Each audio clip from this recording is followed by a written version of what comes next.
Praise lord. దేవుని పరిశుద్ధ నామమునకు మహిమ కలుగును గాక.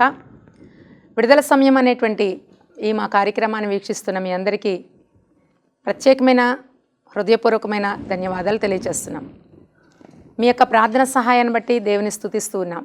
బెరాకా బ్లెస్సింగ్ సెంటర్ అనేటువంటి మా పరిచర్యల ద్వారా అనేక మంది దీవించబడుతూ ఉండడాన్ని బట్టి దేవుని స్తుతిస్తూ ఉన్నాం.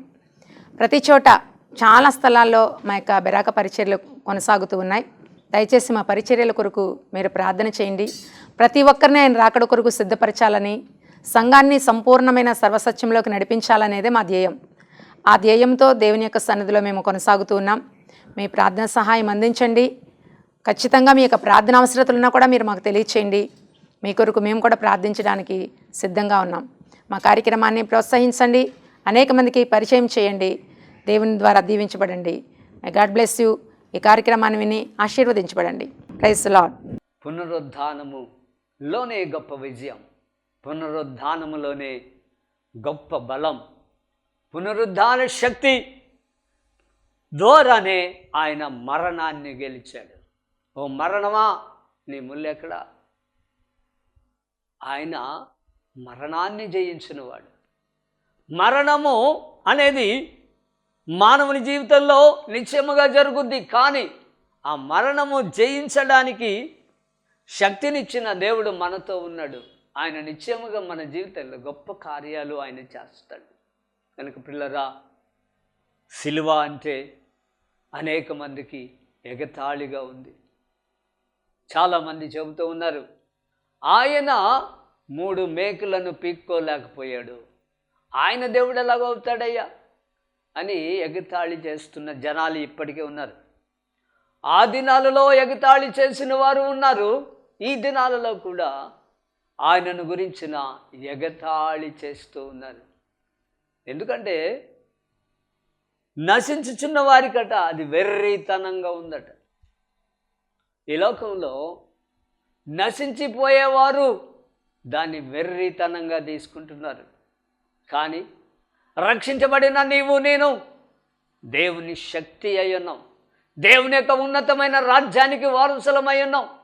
అనేక మంది నశించిపోతూ ఉన్నారు. యోధా పత్రికలో చెబుతాడు, 23వ వచనంలో మనం చూస్తాం. ఎందుకంటే భయముతో కొందరిని కరుణించవా అంటాడు. నీవు రక్షించబడ్డావు, నీ మీద ఒక బాధ్యత ఉంది. ఆ బాధ్యత ఏమిటి అంటే నీవు అనేక మందిని దేవుని కొరకు సంపాదించాలి. అనేక మందిని దేవుని కొరకు నువ్వు సంపాదించినప్పుడే, దేవుని ఎదుట నిలబడినప్పుడు మనము ఒక మంచి పేరును మనము కలిగి ఉండాలి. ఆ పేరేమిటో తెలుసా? బలా నమ్మకమైన మంచి దాసుడా, బలా నమ్మకమైన మంచి దాసురాలా అనే పిలుపు కలిగి ఉండడానికే ఈ లోకంలో మనం ప్రయాసపడాలి. మన కొరకు ప్రయాసపడి రక్తం చిందించి తన వీపును నాగడి చాలవల్లే దున్నిన అప్పటికీ కూడా ఆయన మనలను గురించి ఆయన చింత కలిగి ఉన్నాడు. తండ్రి కుడి పార్శ్వమున కూర్చొని మన కొరకు విజ్ఞాపన చేసే విజ్ఞాపనకర్తగా ఆయన ఉన్నాడు. కనుక ప్రియులారా, ఒక విషయాన్ని మనం గుర్తు చేసుకుందాం. నశించిపోతున్న వారికి వెర్రితనంగా ఉంటే నీవు నేను రక్షించబడ్డాం, ఆయన మార్గంలో నడుస్తున్నాం. కానీ దేవుని కొరకు మన బాధ్యత ఏమై ఉంది? వాక్యం సెలవిస్తుంది, అందరూ తమ సొంత కార్యాలు చూసుకుంటారంట, కానీ యేసు ప్రభు కార్యాలు చూడరని వాక్యం సెలవిస్తోంది. కనుక పిల్లరా, దేవుని కొరకు ఇప్పటికైనా మనము శ్రమ పడాలి. ఇప్పటికైనా దేవుని కొరకు మన జీవితాన్ని అర్పించుకొని దేవుని మార్గంలో మనం నడిచి అనేక మందిని ఆయన మార్గంలోనికి తీసుకొని రావడానికి మనము శ్రమ పడినప్పుడు తగిన ప్రతిఫలము దేవుడు మన జీవితంలో ఆయన అనుగ్రహిస్తాడు. ఈ ప్రత్యేక సమయంలో ఒక విషయాన్ని ఆలోచన చేద్దాం. సిలువ మన జీవితంలో ప్రధానమైన పాత్రను పోషించేదిగా ఉండాలి. సిలువ లేకపోతే మన జీవితంలో విలువ లేదని అనేక సందర్భాల్లో మనం చెప్పుకుంటాం. అయితే పిల్లరా, సిలువ యాగము ద్వారానే మనము ఈ లోకములో మరి రక్షణ పొందామన్న విషయాన్ని మర్చిపోకూడదు. దేవునికి మహిమ కలుగునుగాక. ఇంకా మనం చూస్తే మత్తయి సువార్తలో ఒక సందర్భాన్ని దేవుడు చెప్తాడు. 16వ అధ్యాయము 24వ వచనంలో, అప్పుడు యేసు తన శిష్యులను చూసి, ఎవడైనాను నన్ను వెంబడింపగోరిన ఎడల తన్ను తాను ఉపేక్షించుకొని తన సిలువనెత్తుకొని నన్ను వెంబడింపవలెను అన్నాడు. ఎవరైనా ఆయన సిలువని ఎత్తుకొనే ఆయనను వెంబడించాలట.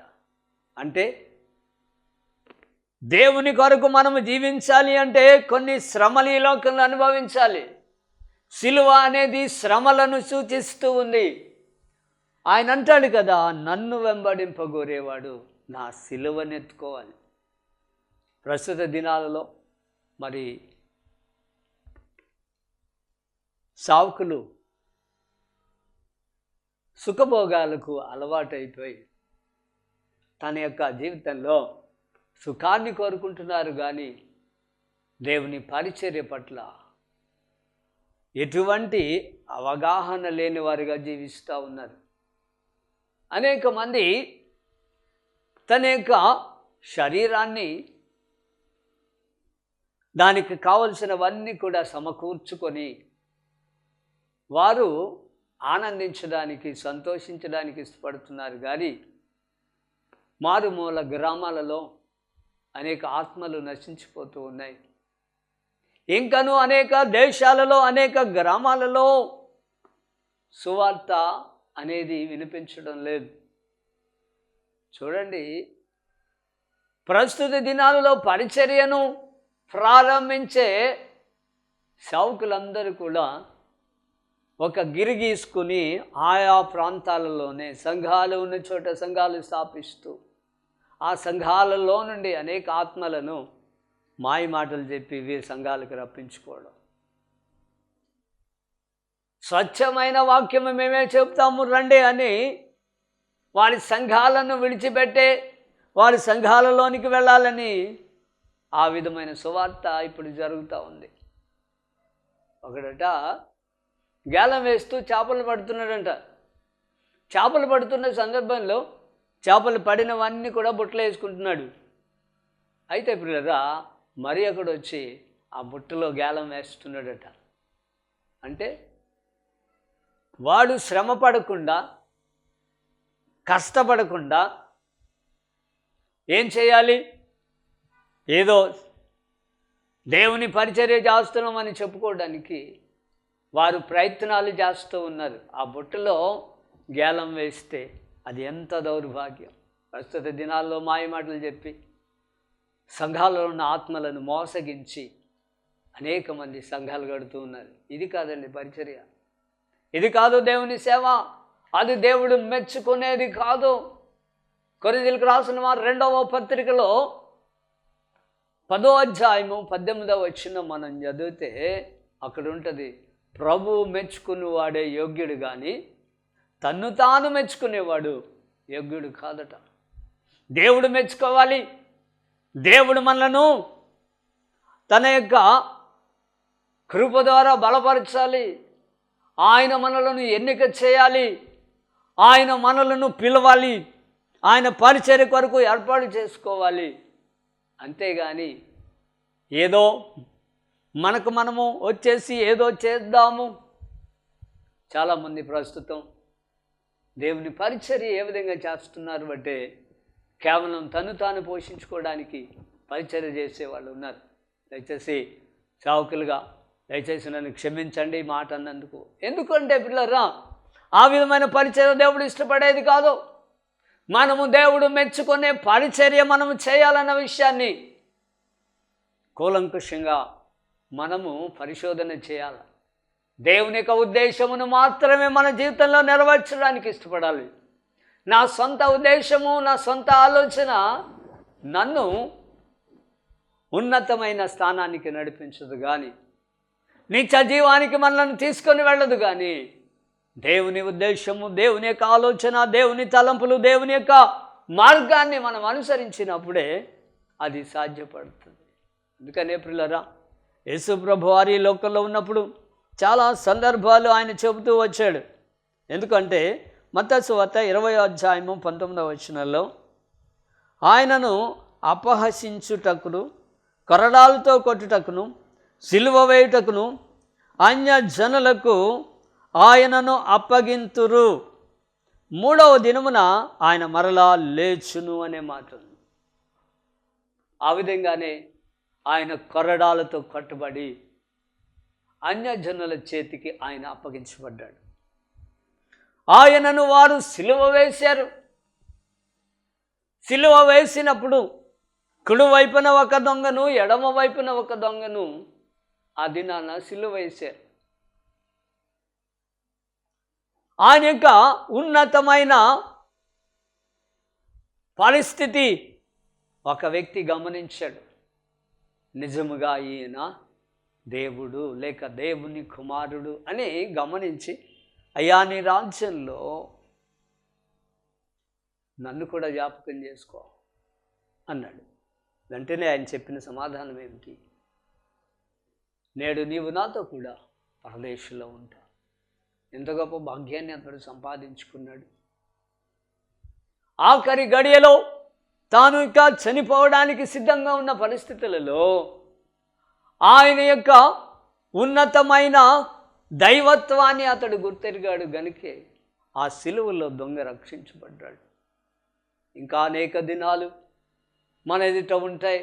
ఇంకా చాలా సంవత్సరాలు ఈ లోకంలో జీవిస్తాం, పర్వాలేదు, హాయిగా ఉండొచ్చు అని ఆలోచించే ప్రతి ఒక్కరికి నా యొక్క విన్నపం ఏమిటంటే, ఈ లోకం మనకు శాశ్వతం కాదు. దేవుని వాక్యం సెలవిస్తుంది.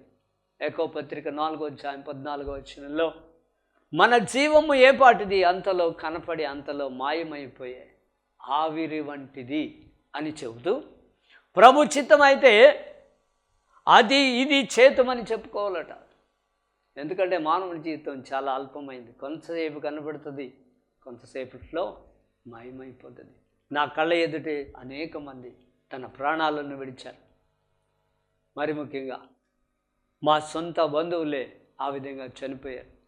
కనుక పిల్లరా, ఈ లోకం శాశ్వతం కాదు. అశాశ్వతమైన ఈ లోకంలో జీవిస్తున్న మనమందరం కూడా ఒకానొక దినమున మరణించవలసి వస్తుంది.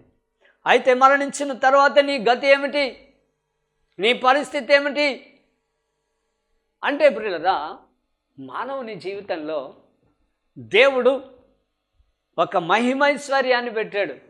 అదే ఆత్మ. ఆ ఆత్మ చచ్చిపోదు, యుగయుగాలు జీవిస్తుంది. మనమైతే మట్టిలో కలిసిపోతాము కానీ, మన శరీరము మట్టిలో కలిసిపోద్ది కానీ మన ఆత్మ యుగయుగాలు జీవిస్తుంది. ఆ చావులేని ఆత్మను రక్షించుకోవాలి అంటే, ఆ నిత్య నరకానికి వెళ్లకుండా నీవు కాపాడబడాలి అంటే,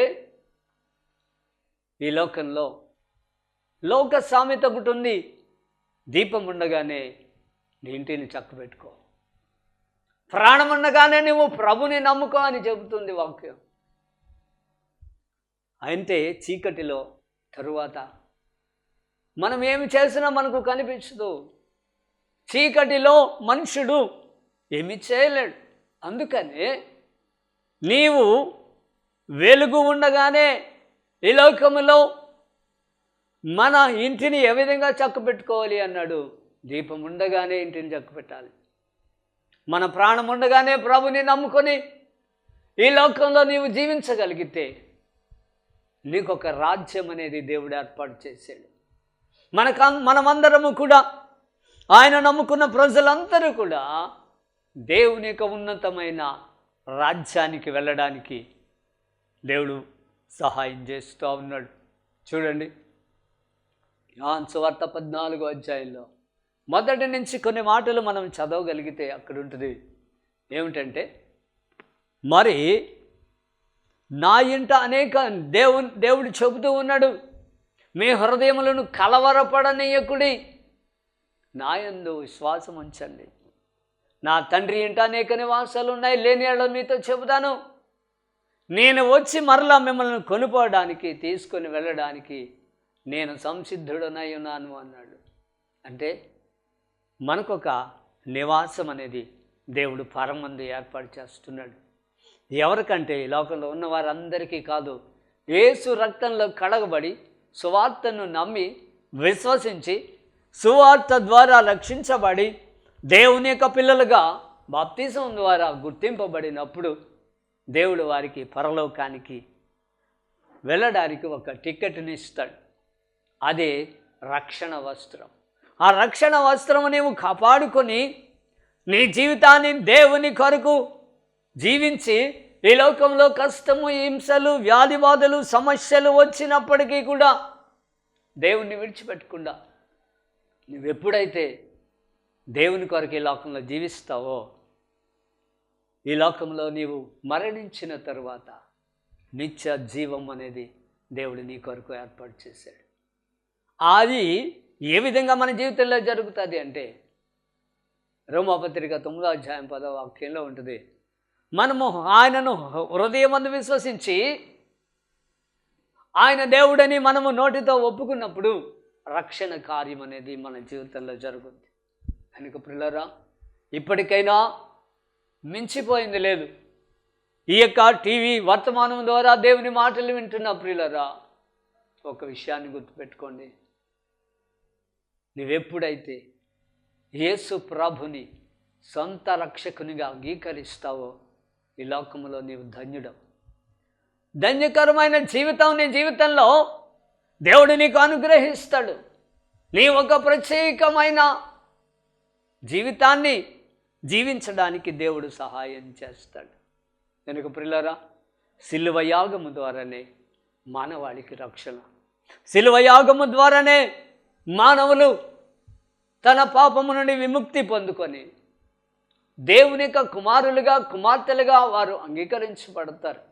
యోహాను సువార్త 1వ అధ్యాయం 12వ వాక్యంలో తను ఎందరూ అంగీకరింతురు అనగా తన నామముందు విశ్వాసం ఉంచిన ప్రతి వారికి ఆయన తన పిల్లలగుటకు అధికారం ఇచ్చాడు. ఆయన పిల్లలవడానికి అధికారము ఎక్కడ పొందుకున్నాము అంటే ఆయనను హృదయంలో చేర్చుకొని ఆయన దేవుడని విశ్వసించి నోటు ద్వారా ఒప్పుకున్నట్టు ద్వారా మనకు ఆ రక్షణ అనేది దొరుకుద్ది. ఈ లోకంలో కొన్ని కోట్ల రూపాయలు ఇస్తాము, మాకు రక్షణ కావాలి అని ఎవరి దగ్గరికి వెళ్ళి అడిగినా రక్షణ అనేది నీకు దొరకదు. యేసు ప్రభువులోనే ఆ రక్షణ దొరుకుద్ది. అదైనా దేవుడు నీకు ఉచితముగా ఇస్తాడు. ఉచితముగా దేవుడు నీకు రక్షణ ఇస్తూ ఉన్నాడు. కొన్ని కోట్ల రూపాయలు పెట్టిన రాని రక్షణ దేవుడు ఉచితంగా ఇస్తున్నాడు. కేవలం ఆయన నీ హృదయమందు విశ్వసించాలి, నీ నోటితో ఒప్పుకోవాలి. యేసయ్య నిన్ను రక్షించి తన బిడ్డగా చేసుకొని నిత్య జీవానికి నిన్ను వారసునిగా దేవుడు చేస్తాడు. పిల్లరా, అనేక దినాలు మన జీవితంలో గతించిపోతున్నాయి, సంవత్సరాలు గతిస్తున్నాయి, కాలము పొట్టివలే ఎగిరిపోతూ ఉంది, సంవత్సరాలు గతించిపోతూ ఉన్నాయి. ఆయనను దేవుడు నీవింకను మారు మనసు పొందాలని, ఇంకను యేసయ్యను తెలుసుకోవాలని, ఇంకను యేసయ్య వద్దకు రావాలని ఆయన యెషయా గ్రంథం 65 అధ్యాయం 2వ వాక్య ప్రకారం దినమెల్లా లోబడనల్లరి వారి వైపు దినమెల్లా నా చేతులు చాచి వారిని ఆహ్వానిస్తూ ఉన్నాను అన్నాడు. నిజమే పిల్లరా, దినమెల్లా దేవుడు నీ కొరకు ఆయన ఎదురు చూస్తూ ఉన్నాడు. నా కుమార్తె ఈరోజు కాకపోతే రేపైనా తన పాపమును విడిచిపెట్టి తన జీవితాన్ని మార్చుకుని తన జీవితాన్ని నాకు అప్పగించి నా మార్గంలో నడుస్తారు అని దేవుడు ఇంకా ఆలస్యం చేస్తున్నాడు. అయితే దేవుని ఆలస్యాన్ని మనము అలుసుగా తీసుకొని దేవుని సన్నిధికి రాకుండా, దేవుని ఎరుగకుండా జీవిస్తే ఒకరోజు ఏడ్చి ప్రలాపించిన నిన్ను తప్పించే నాదుడు ఎవ్వడు ఉండడు. అందుకే ఒక భక్తుడు పాడుతాడు, అదే అదే ఆ రోజు యేసయ్య ఉగ్రత రోజు. ఆ ఉగ్రత దినంలో తల్లి జాడ పిల్లకుండదు, పిల్ల జాడ తల్లికుండదు. చెట్టుకొకరు పుట్టుకొకరు వెళ్ళిపోతారు, ఎవరు ఎక్కడున్నారో తెలియదు. అనాథులుగా అరిచే దినం ఒకటి వస్తుంది. ఈరోజు యేసు ప్రభుని నమ్ముకున్నందుకు ఆ మతంలో దిగిపోయావా అని నిన్ను ఎగతాళం చేసిన వాళ్ళందరూ కూడా నిన్ను రక్షించడానికి రారు. కుడి చేయి ఎడం చేయలేదు, ఆ మతంలో దిగావంట. ఈ మధ్య పిల్లలకి పెళ్ళిళ్ళు అవుతాయా? బంధువులు ఇంటికి వస్తారా? అనేక పరిస్థితులు ఈ లోకంలో మనుషులు కల్పిస్తూ మనలను ఏం చేస్తారు తెలుసా? నిరుత్సాహపరుస్తారు. కానీ యేసే కలిగిన నీవు ధన్యుడు అని వాక్యం సెలవిస్తుంది. యేసేను ఆరాధిస్తున్న నీవు మరీ ధన్యుడవని దేవుని లేఖనాలు చెప్తున్నాయి. అట్టి ధన్యత మనము పొందాలి అంటే యేసయ్య కల్వరి శిలువలో మన కొరకు చిందించిన ఆ రుధిరధారలు, నలుగొట్టబడిన ఆ యొక్క ఆయన వీపును, ఆయన పడిన శ్రమను మనము జ్ఞాపకం చేసుకోవాలి. కారణం ఏమిటంటే ఆయన నిన్ను నన్ను రక్షించడానికే, నిన్ను నన్ను పాపం నుండి పవిత్రులుగా చేసి తానున్న నివాస స్థలానికి మనల్ని తీసుకొని వెళ్ళాలని దేవుడు ఆశిస్తూ ఉన్నాడు. అంటాడు కదా, నేను ఉండు చోట మీరు ఉండులాగిన మరలా వచ్చి మిమ్మల్ని తీసుకుని వెళ్తాను. ఆయన తన శిలువ యాగము చేసి మరణించి మూడవ దిన మృత్యుంజయుడై ఆయన మరలా తిరిగి పరలోకానికి ఆరోహణమై వెళ్ళిపోయాడు. అపోస్తలుల కార్యంలో 1వ అధ్యాయంలో మనం చూస్తాం ఏమిటంటే, ఆయనట పరలోకానికి ఆరోహణమై వెళుతూ ఉన్న సందర్భంలో శిష్యులు ఆయనను మరి చూస్తూ ఉన్నారు. చూస్తున్న సమయంలో దేవుని యొక్క దూత వచ్చి అంటది కదా, గలిలే మనుషులరా, ఏ విధంగా పరలోకానికి కొనుపోబడుతున్న ఈ యేసే ఆ విధంగానే మరలా తిరిగి ఈ భూమి మీదకి వస్తాడు. ఎందుకు వస్తాడు? పరిశుద్ధులను తీసుకుని వెళ్ళడానికి. ఈ లోకంలో రక్షించబడి దేవుని యొక్క మార్గంలో నడుస్తూ అనేక శ్రమలు, ఇబ్బందులు, ఎరుకలు, వ్యాధి బాధలలో ఉన్నప్పటికీ కూడా దేవుని విడిచిపెట్టకుండా మరణం వరకు నమ్మకంగా ఉన్న వారిని ఆయన తన ఉన్న నివాస స్థలానికి తీసుకుని వెళ్తాడు. మరొక సందర్భం ఏం చెప్తాడంటే, ప్రకటన గ్రంథం 3వ అధ్యాయము 21వ వచనంలో, జయించిన వానిని నాతో కూడా నా సింహాసనము మీద కూర్చొనిస్తాను అన్నాడు. అంటే ఆయనతో మనలను సమకాలికులుగా చేస్తూ ఉన్నాడు. ఆయన మనలను తనకున్న ఆ యొక్క సార్వభౌమత్వాన్ని మనకు కూడా దేవుడిస్తున్నాడు. ఆయనతో కూడా మనం ఉండడానికి ఈ లోకంలో ఆయన మనల్ని సిద్ధపరుస్తూ ఉన్నాడు. నిజమే, ఎంత గొప్ప భాగ్యాన్ని ఇవ్వడానికి దేవుడు తన శిలువ యాగము ద్వారా ఈ కార్యాన్ని చేస్తూ ఉన్నాడు. కనుక ఇప్పటికైనా మించిపోయింది లేదు.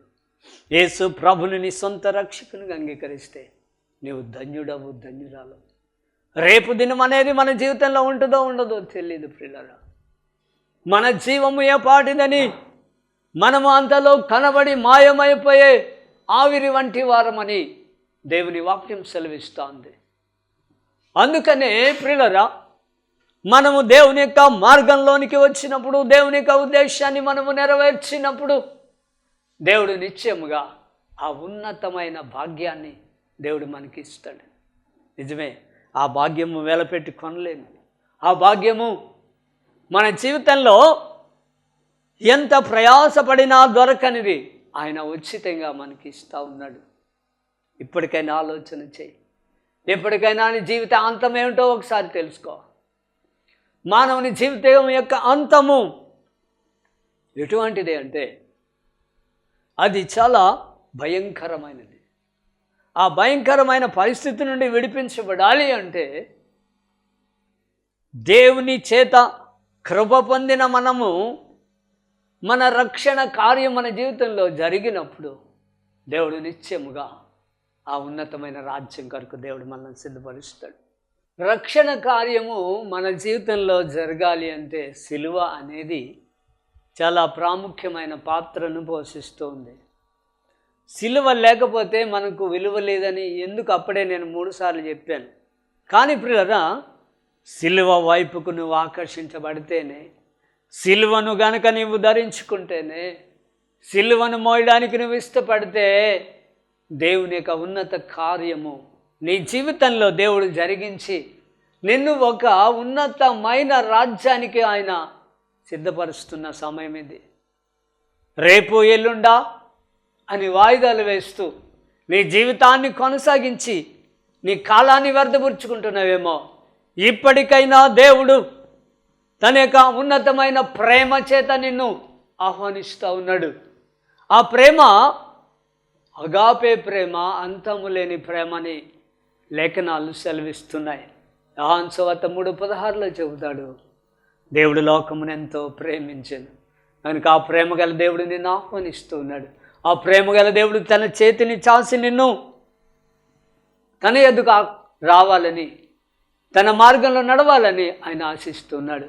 ఇప్పటికైనా దేవునిని నీ సొంత రక్షకునిగా అంగీకరించి దేవుని మార్గంలో నడిచి దేవుని యొక్క ఉన్నతమైన రాజ్యం కొరకు మనం సిద్ధపడదాం. దేవుడి కొద్ది మాటలు దీవించి ఆశీర్వదించునుగాక. ఆమేన్. చిన్ని ప్రార్థన చేసుకుందాం. కృపగల తండ్రి, నువ్వెంతైనా నమ్మదగిన దేవుడు. మా కొరకు ప్రభా శ్రమపడి, అయా మా కొరకు ప్రభా నీ రక్తాన్ని చిందించి, నీ రుధిర దారుల ద్వారా మమ్మలను రక్షించుకోవడానికి నువ్వు ఇష్టపడుతున్నావు. నీ యొక్క శరీరము నాగటి చాళ్ల వల్లే దున్నబడినప్పటికీ ఆ మహాశ్రమను నీవు అనుభవించాయి. మానవుల యొక్క రక్షణార్థ నిమిత్తమై ఈ కార్యాన్ని మీరు ప్రారంభించి ముగించారు. మరలా తిరిగి మమ్మలను తీసుకుని వెళ్ళడానికి, కొనుక్కోవడానికి మరలా రాబోతూ ఉన్నారు కనుక ఆయా మీరు అక్కడి కొరకు మేము సిద్ధపడుతూ అనేక మందిని నీ కొరకు సంపాదించడానికి దేవా మీరు మాకు కృప చూపించమని సమస్త ఘనత మహిమ కీర్తి ప్రభావములు మీకే చెల్లిస్తూ నజరేయుడనే యేసు శక్తి కలిగిన నామంలో ఈ ప్రార్థన మనములు అడిగి పొందుకొని ఉన్నాము పరమ తండ్రి. ఆమేన్. మీ అందరికీ మరొకసారి ఆ యొక్క టీవీ కార్యక్రమం ద్వారా కలుసుకోవడానికి దేవుడు నాకు ఇచ్చిన అవకాశాన్ని బట్టి మరొకసారి దేవునికి కృతజ్ఞతలు చెల్లిస్తూ ఈ మాటలు ముగిస్తున్నాను. దేవుడు దీవించుగాక. ఆమేన్.